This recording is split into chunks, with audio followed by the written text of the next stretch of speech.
El sol de la mañana. Sol 106.5.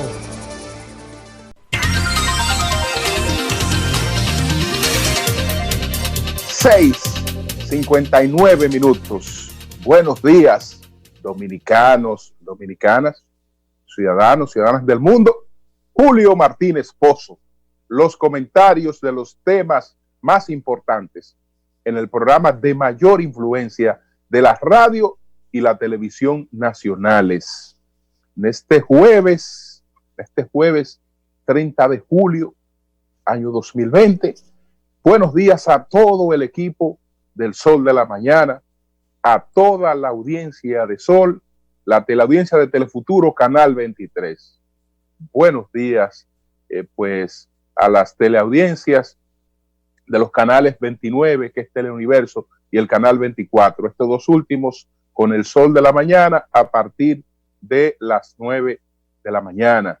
A las personas que siguen nuestros contenidos a través de las redes sociales. A todos y a todas.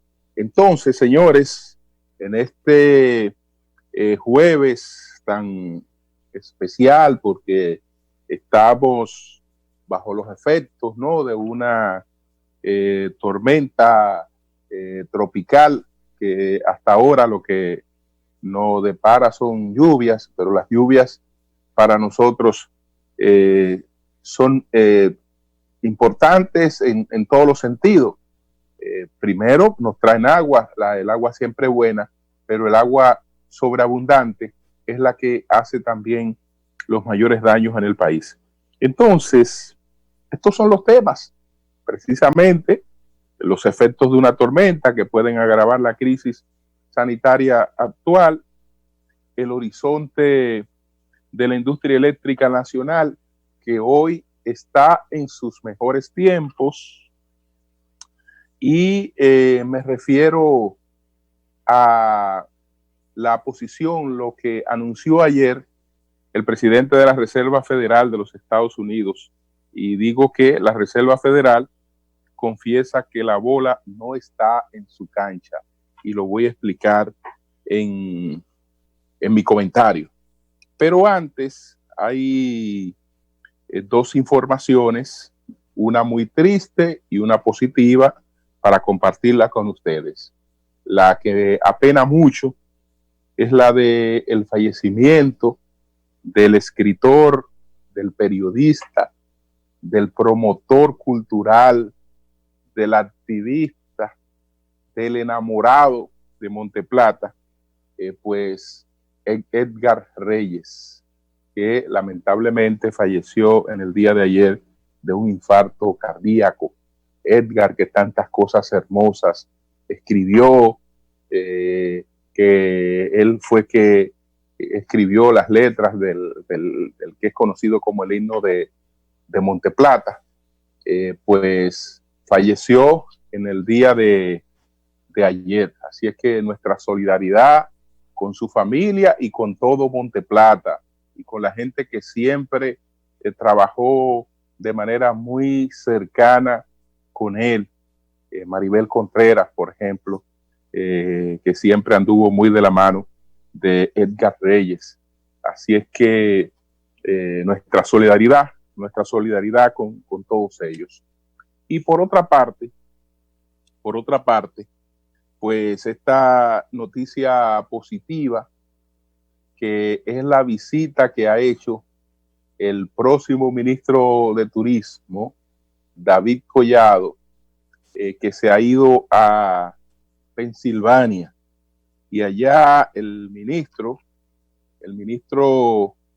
pues David Collado ha llevado a cabo una conversación con el grupo Apple Lazarette Group, que es el principal tour operador de la región, el principal tour operador norteamericano para pues México y toda la región del Caribe. En esta etapa de crisis, en esta etapa difícil, pues Lo poco o lo mucho que podamos lograr, señores, tenemos que provocarlo, tenemos que buscarlo, tenemos que salir a tocar puertas, como ya lo está haciendo el ministro de Turismo, a ponerse de acuerdo con estos importantes promotores turísticos en cuanto a todo el protocolo que ha de seguirse. Tan pronto ceda un poco esta pandemia, no puedo decir que tan pronto pase la pandemia, porque no sabemos si incluso esta pandemia esté con nosotros durante varios años, pero tan pronto ceda un poco la pandemia, desde luego, entonces tenemos que empezar a recibir turismo. Y eso tiene que hacerse sobre unas condiciones especiales. Entonces, ya tocando estas puertas, teniendo estos contactos directos, pues evidentemente que eso ha de tener un efecto positivo para la República Dominicana, siempre y cuando no se nos atraviesen ayudas por el camino, como la que ha querido darnos la señora Danae y la revista Vogue, que en un contexto que bien lo ha definido el Ministerio de Turismo como algo falto de balance y de objetividad, y como decía la señora Ginny Hazing, ¿no? El tema sobre todo es el contexto. Es el contexto. ¿Por qué habla el turismo de falta de balance y de objetividad? Bueno, porque en un contexto de hermosuras, en un contexto de paisajes bellísimos, entonces lo que toca publicar de la República Dominicana es la imagen de un vertedero de plástico en la desembocadura del Yuna. Porque si estuviéramos en un balance, bueno, vamos a coger de cada uno de los lugares donde vamos a publicar una belleza, vamos a publicar también un contraste de cada uno de esos lugares. Y bueno, se produce, un conjunto de bellezas, y es aquí lo que tiene la República. Esta es la propuesta de la República Dominicana.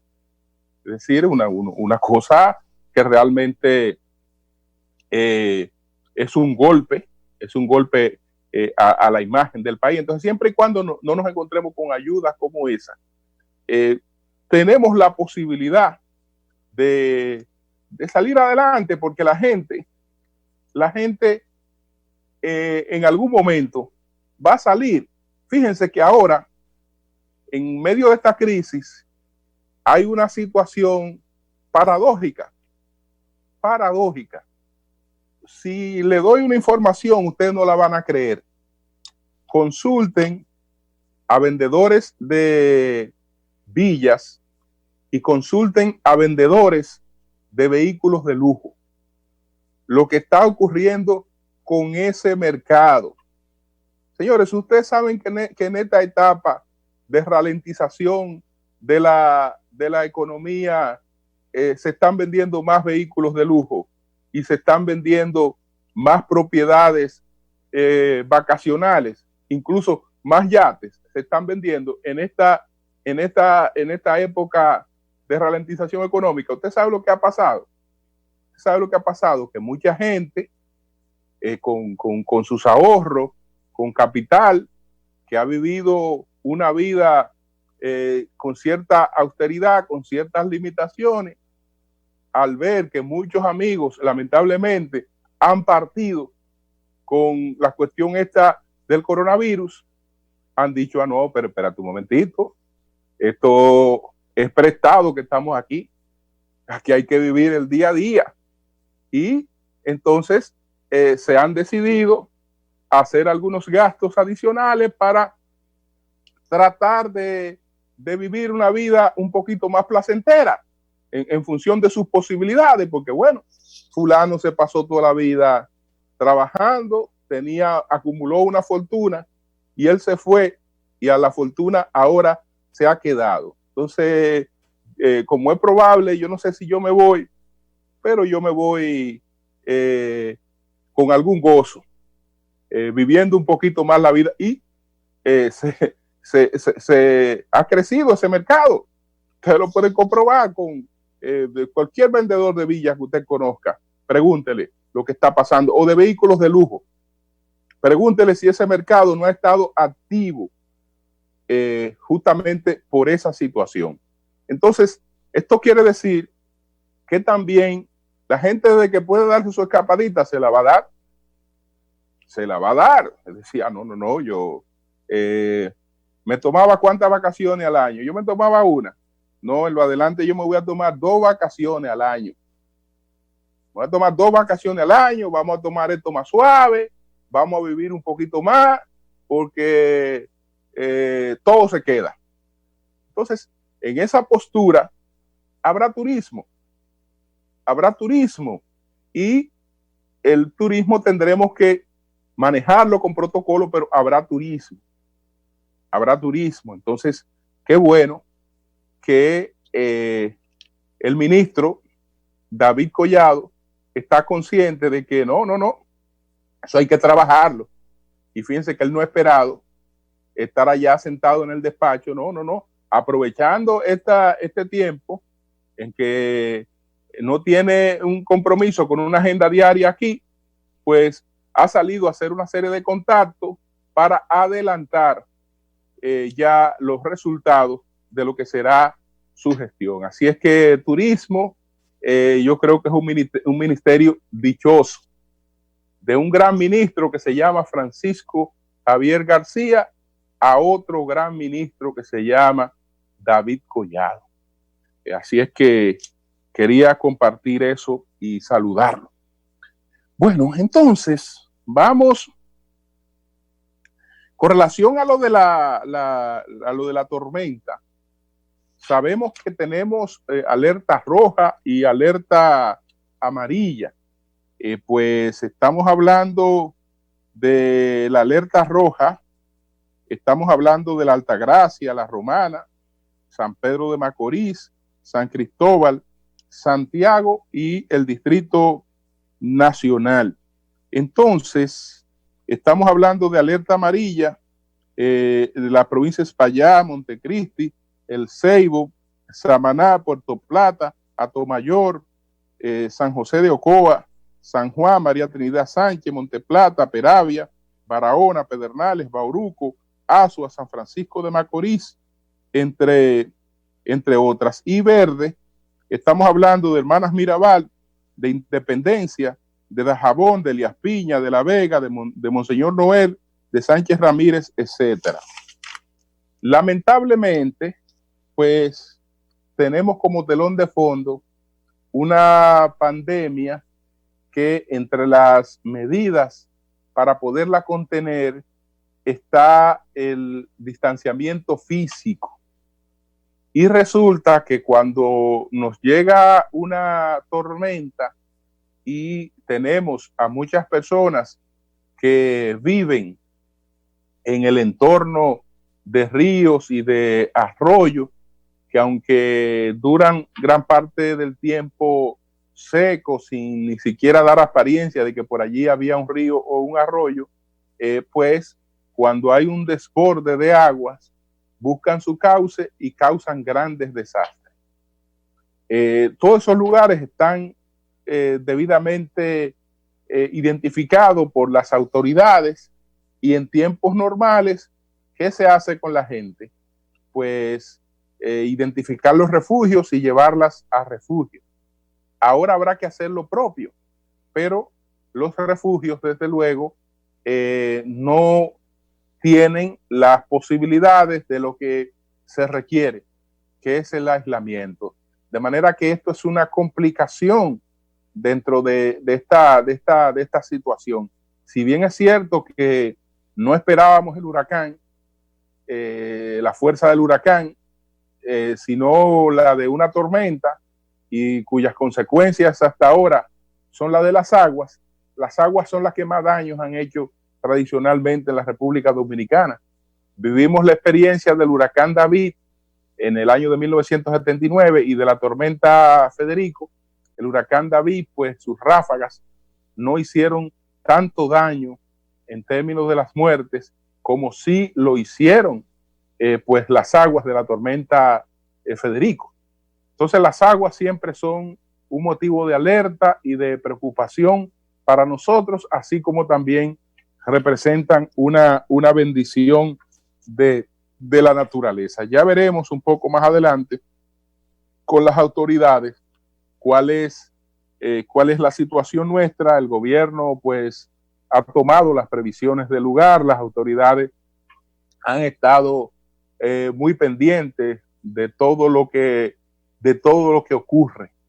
Este es un gobierno que con sus responsabilidades no se ha comportado como un gobierno que ya terminó, que se va, que le da lo mismo una cosa como la otra, sino que ha estado bastante activo en el cumplimiento de sus responsabilidades hasta la hora que le toque. Así lo ha estado con relación al tema este de la tormenta. Entonces, señores, miren, hablemos un poco del horizonte que tiene la industria eléctrica en estos momentos. Durante todos los años que tenemos haciendo comentarios, el tema de la industria eléctrica ha sido uno de los temas más recurrentes porque ha sido uno de los graves problemas que ha tenido la República Dominicana. En principio, se trataba de una crisis de generación que además era producto de problemas estructurales de la industria eléctrica. Se produjeron transformaciones tratando de superar esos problemas estructurales e incluso llegamos en gran medida a resolver el problema de la generación. Pero cuando se resolvió el problema de la generación, resultó que las soluciones, como habían sido negociadas en etapa de crisis, habían sido soluciones de un alto costo económico y de un terrible impacto ambiental. Y entonces esas soluciones después resultaron insostenibles cuando los costos del petróleo y sus derivados se elevaron. Entonces resultó que teníamos una capacidad de generación, pero apelar y usar esa capacidad de generación tenía un costo muy alto, de manera que el problema de generación que aparentemente se había resuelto no estaba resuelto. No estaba resuelto. En esa etapa, desde el que se propuso llegar a la presidencia de la República, Danilo Medina decía: necesitamos un parque frío, necesitamos una reserva estratégica. Pero el objetivo de Danilo Medina per se no era el de que el Estado se convirtiera en un competidor del sector privado o que el Estado encabezara, digamos, la generación eléctrica. No, Danilo quería impulsar un proyecto como el que entregó en el día de ayer, porque sabía que ese proyecto iba a transformar la industria eléctrica en la República Dominicana, como de hecho lo ha logrado.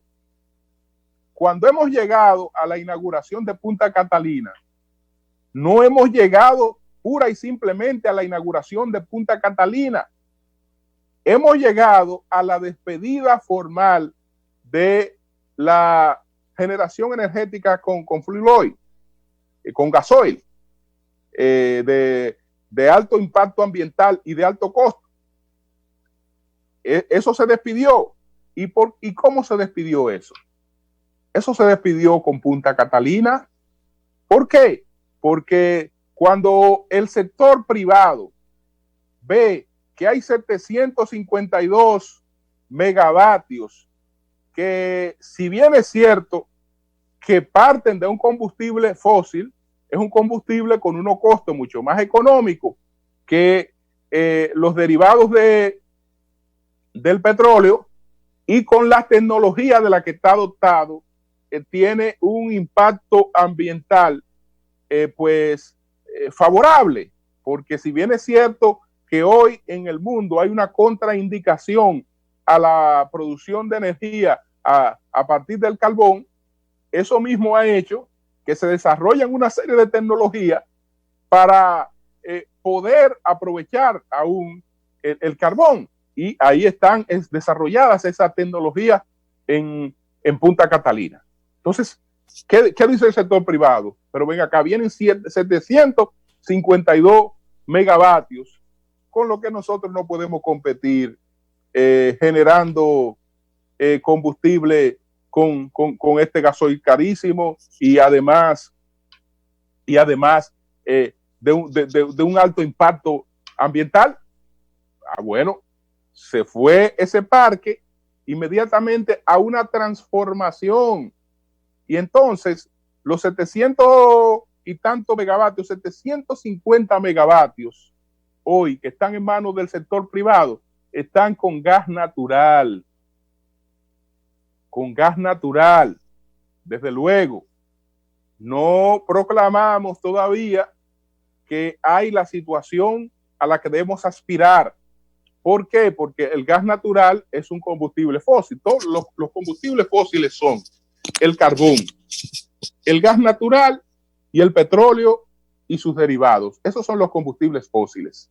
Entonces, es verdad que nuestro parque energético en esa parte está basado en combustibles fósiles, pero nos hemos ido dentro de los combustibles fósiles, número uno, a los más económicos y número dos, a los que tienen un menor impacto en el daño al medio ambiente. Pero eso ha coincidido, por otra parte, con un incremento del parque de energía limpia. La República Dominicana tiene en estos momentos una generación de energía renovable que creció realmente de manera muy favorable. Muy favorable.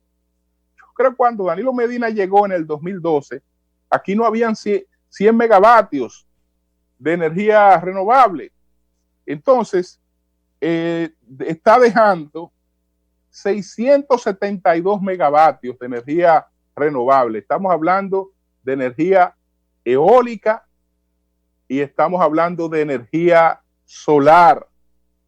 Y ahora podemos hablar también de energía térmica. Ustedes, hablamos recientemente de lo que ocurrió con AES Andrés, que incluso hasta la energía que se perdía en la generación de energía, ahora se aprovecha. Ahora se aprovecha y se usa para el enfriamiento de 5.500 habitaciones. Entonces, por esa parte, más el complemento de las hidroeléctricas. Es decir, que la República Dominicana en estos momentos estamos hablando de que el aporte en la parte limpia es de podemos hablar de 1.300 megavatios redondeando en energía limpia. Eso es aproximadamente un 25% de la energía que estamos consumiendo. No es para decir que bueno, estamos bien, porque no estamos bien. Estamos muy lejos de las metas de la tercera revolución industrial, muy lejos de las metas de la tercera revolución industrial de la que habla Yemery Riskin, porque, repito, él no habla de una cuarta revolución industrial porque dice que no se ha producido la tercera revolución industrial, que tiene que ser una revolución postcarbónica. Entonces, ok, estamos todavía distante de esa revolución industrial que él identifica. Él habla de 5 pilares para esa revolución industrial. Tengo aquí en mis manos en estos momentos una obra suya que se titula La tercera revolución industrial. Entonces, aquí él identifica cuáles son los 5 pilares de de esa revolución industrial, de esa tercera revolución industrial poscarbónica. Y entonces el primero es la transición hacia la energía renovable. El segundo es la transformación del parque de edificios de cada continente o empresas. Estamos hablando de todos los edificios de viviendas o los edificios de empresas, transformarlos en generadores de energía limpia. Ese es el segundo.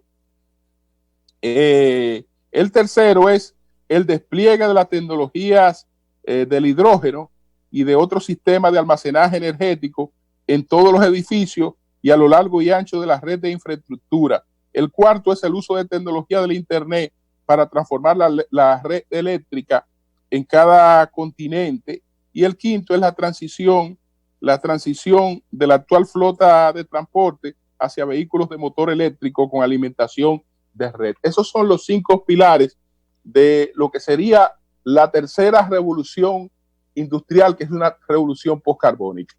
Nosotros estamos entonces a un 25% de la meta. Hemos llegado a un 25% de la meta.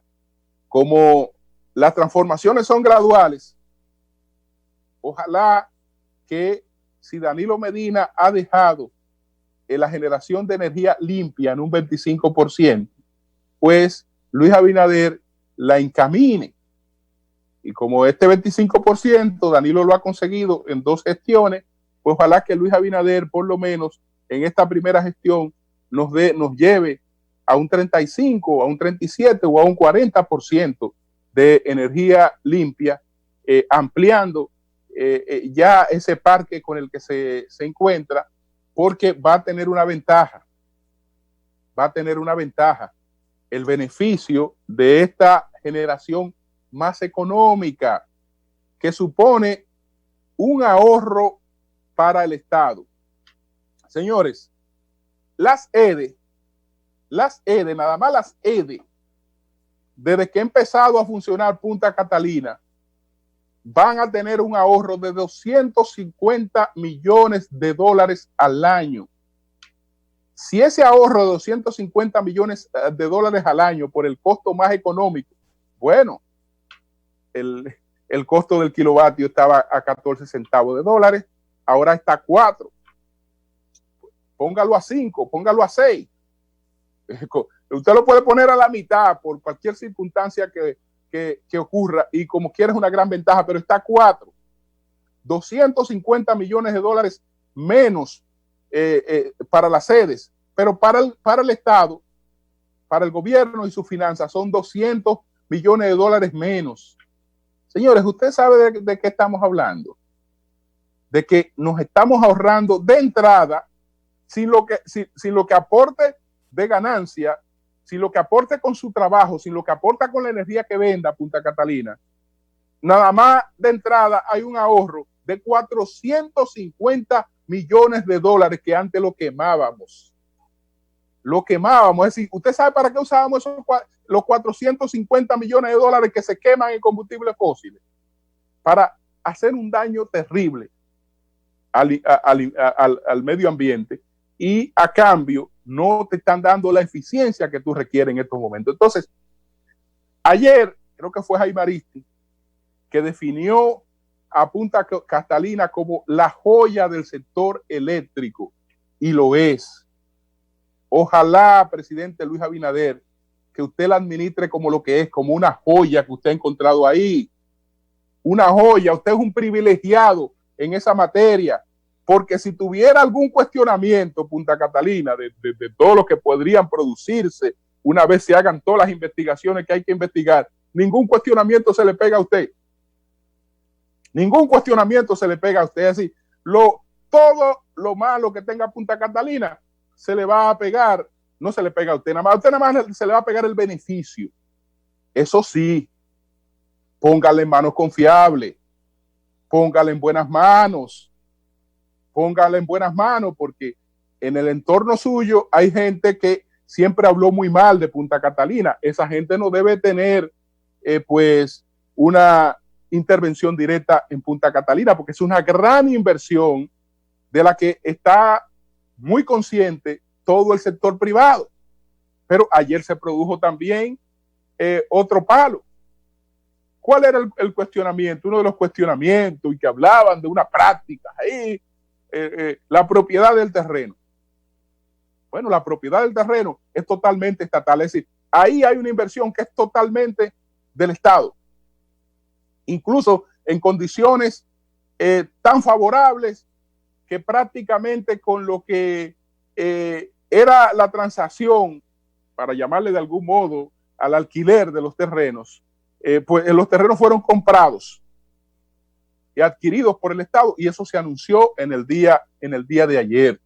Es decir, para arrancar, el señor Luis Abinader tiene una gran aliada. Para arrancar, tiene una gran aliada que se llama Punta Catalina. Y esa gran aliada no es solo para la generación de energía, porque la generación eléctrica tiene un efecto transversal en toda la economía. Todo lo que hacemos depende del uso de la energía. Entonces, cuando usted arranca, que tiene un panorama como ese, realmente lo único que tiene que hacer es sacarle provecho, pero cuidado en las manos en las que usted va a poner eso. Cuidado en las manos. Y repito lo que dije ayer, Punta Catalina está ahí. Ahora investiguen de arriba abajo, tómense el tiempo que quieran en desacreditar, en hacer lo que sea, pero está ahí. Está ahí. Y sus resultados ya están ahí también. Y seguirán estando ahí siempre y cuando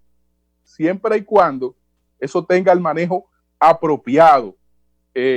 Y es realmente aquí habrá una sociedad que estará vigilante de ese manejo apropiado a esa riqueza que se llama Punta Catalina, que está ahí. Incluso una riqueza mayor, porque con lo que ya se ha invertido, ahí está más del 40% del camino que habría que recorrer para hacer una segunda planta.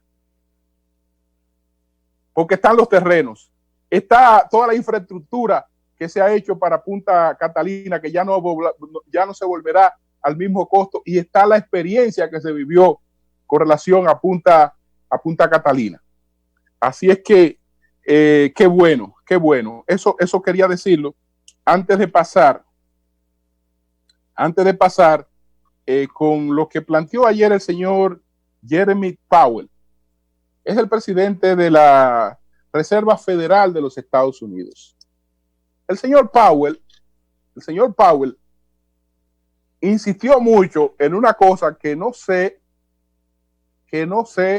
si los periodistas con lo que conversó le entendieron con claridad,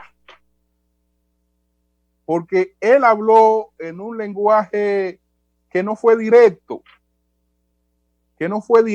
pero su insistencia está en lo siguiente. ¿Qué dijo el presidente de la Reforma Federal de los Estados Unidos? Entre otras cosas, anotamos aquí: la recuperación económica está estrechamente vinculada con la evolución del virus. Es decir, la gente, cada vez que hay una crisis, viene a la FED, que es la Reserva Federal, a preguntarnos ¿qué van a hacer ustedes? ¿Cuáles son las medidas que va a tomar la Reserva Federal de los Estados Unidos para enfrentar la crisis?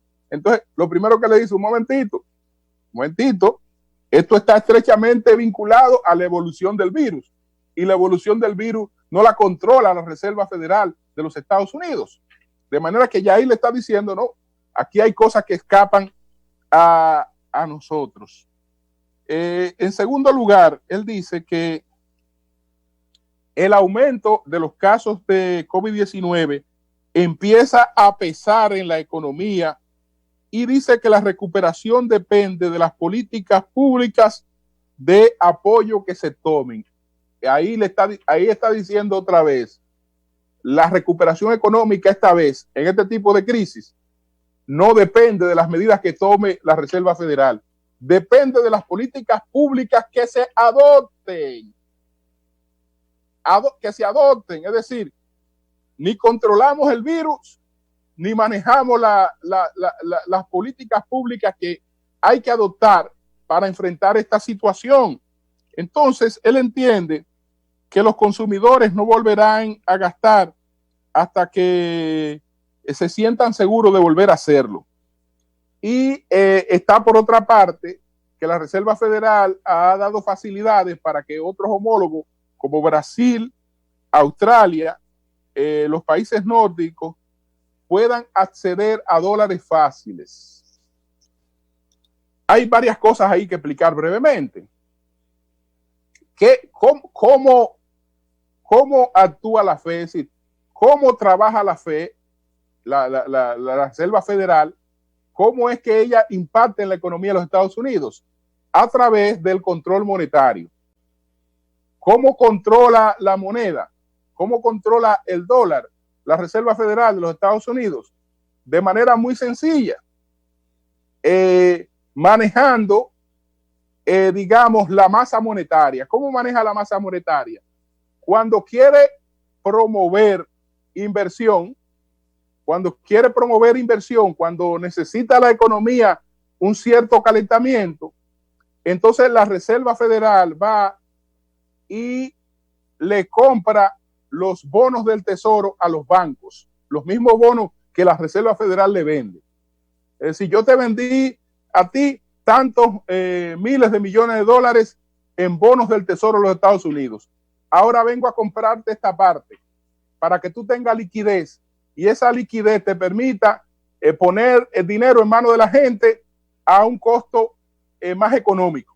Entonces, ellos le inyectan liquidez a la economía yendo a los bancos a comprarle los bonos del tesoro que ellos mismos le han vendido o una parte.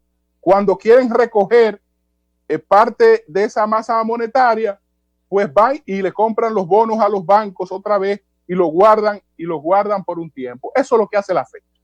Y por esa vía controla los tipos de intereses. Pero ¿qué pasa? Que esta crisis tiene unas connotaciones nunca vistas. ¿Por qué hay nueve grandes economías que le han dicho ayúdenos con el dólar? Ayúdenos con el dólar. Y la FED puede hacer algo, pero no puede hacer tampoco demasiado. Ustedes saben por qué, cuál es la realidad del dólar.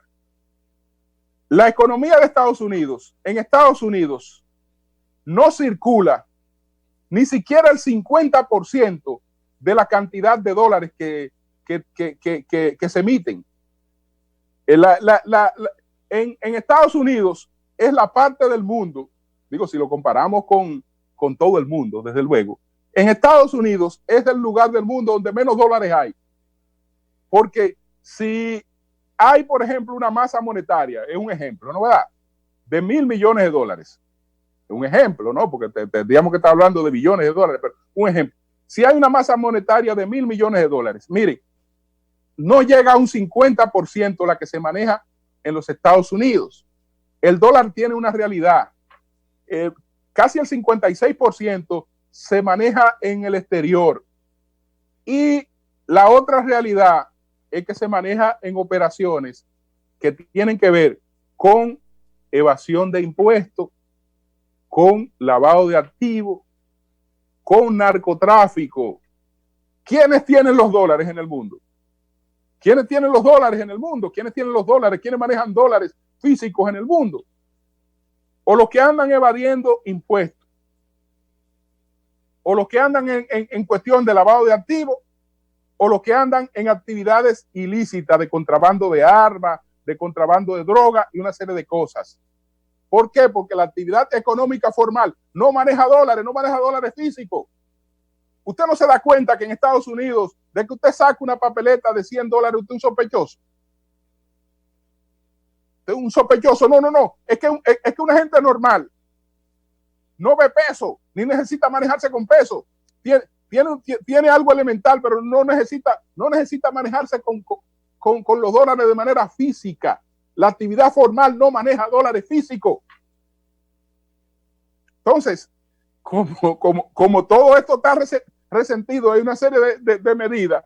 Resulta que hay un conjunto de bancos centrales que no se están encontrando con los dólares y le han pedido ayuda a la Reserva Federal de Estados Unidos a ver cómo resuelven ese asunto. Ellos han tomado medidas para que estos bancos dispongan de dólares por esa realidad. Entonces, en conclusión, ¿qué es lo que ha dicho el señor Powell? El señor Jeremy Powell. Lo que ha dicho el señor Jeremy Powell es: esta vez, señores, la respuesta que ustedes vienen a buscar no la tenemos nosotros. No la tenemos nosotros. La tiene la pandemia y la tiene el gobierno y sus medidas. La respuesta a la recuperación económica en la República Dominicana la tiene el plan económico que anuncie Luis Abinader. Todos dependemos de ese plan económico, de ese plan de recuperación económica, porque está claro, como lo estamos advirtiendo desde el principio, que por la sola vía monetaria no hay recuperación. Hay dinero disponible para el que quiera ir a buscar. Ahora, yo quiero encontrar un valiente, tal vez para acompañarlo, que cruce la puerta de un banco a ir a buscar prestado. Yo no sé en estos momentos para invertir en qué y hacer en qué cuando usted lo que está haciendo es cerrando negocios. Cuando lo que está haciendo es cerrando negocios. Entonces, por eso, todos estamos en manos de lo que sea un plan de recuperación económica. Cambio y fuera.